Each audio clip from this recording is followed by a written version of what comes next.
నమస్తే, నా పేరు కోపల్లి ఫణికుమార్, తెలంగాణ ఫెడరల్ నుంచి. బండి సంజయ్ నిన్న ఒక సెంటిమెంటల్ డైలాగ్ వదిలారు. అదేమిటంటే తన శవం పైన కాషాయ జెండా కప్పాలట.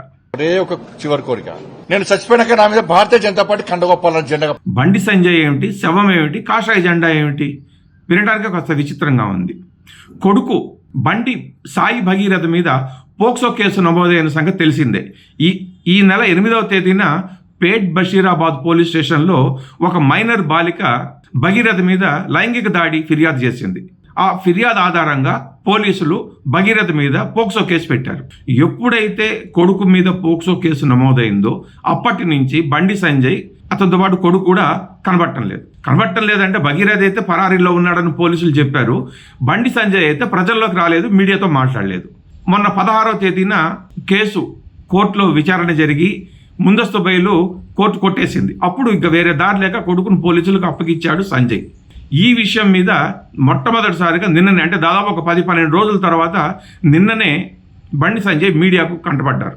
అప్పుడు ఈ కేసు గురించి, బీఆర్ఎస్ వాళ్ళ ఆరోపణల గురించి మీడియా ప్రస్తావించింది. ఆ సందర్భంగా బండి సంజయ్ మాట్లాడుతూ, బీజేపీ కార్యకర్త అన్న వాళ్ళు ఎవరైనా సరే, చిత్తశుద్ధితో పనిచేసే వాళ్ళు ఎవరైనా సరే, చివరి కోరిక కోరుకునేది ఏమిటంటే తమ శవంపై కాషాయ జెండా కప్పాలి అన్నట్టు. నిజానికి అంత అవసరం ఏమొచ్చింది బండి సంజయ్కి? అంత సెంటిమెంటల్ డైలాగులు ఇవ్వాల్సిన అవసరం లేదు. ఎందుకంటే మంత్రివర్గం నుంచి బండి సంజయ్ని బర్తరఫ్ చేయాలని బీఆర్ఎస్ వర్కింగ్ ప్రెసిడెంట్ కేటీఆర్, అలాగే తెలంగాణ రక్షణ సేన అధినేత కల్వకుంట్ల కవిత పదే డిమాండ్ చేస్తున్నారు. ప్రజా సంఘాలు, వామపక్షాలు వీళ్ళందరూ కూడా డిమాండ్లు చేస్తున్నది ఏమిటంటే బండి సంజయ్ని ఎంబటే మంత్రివర్గంలోని తొలగించాలని. ఎందుకు? మైనర్ బాలిక ఇచ్చినటువంటి ఫిర్యాదు మీద పోలీసులు దర్యాప్తు చేస్తున్నారు. ఈ దర్యాప్తు నిజాయితీగా, నిష్పక్షపాతంగా జరగాలి అని కనుకంటే కేంద్ర హోంశాఖ మంత్రి పదవిలో ఉన్నటువంటి బండి సంజయ్ని తప్పించకపోతే పోలీసులు విచారణను, దర్యాప్తును నిష్పక్షపాతంగా జరపలేరు అని వాళ్ళు పదే డిమాండ్లు చేస్తున్నారు. ప్రధానమంత్రికి కవిత అయితే లేఖ కూడా రాశారు ఇదే విషయంగా.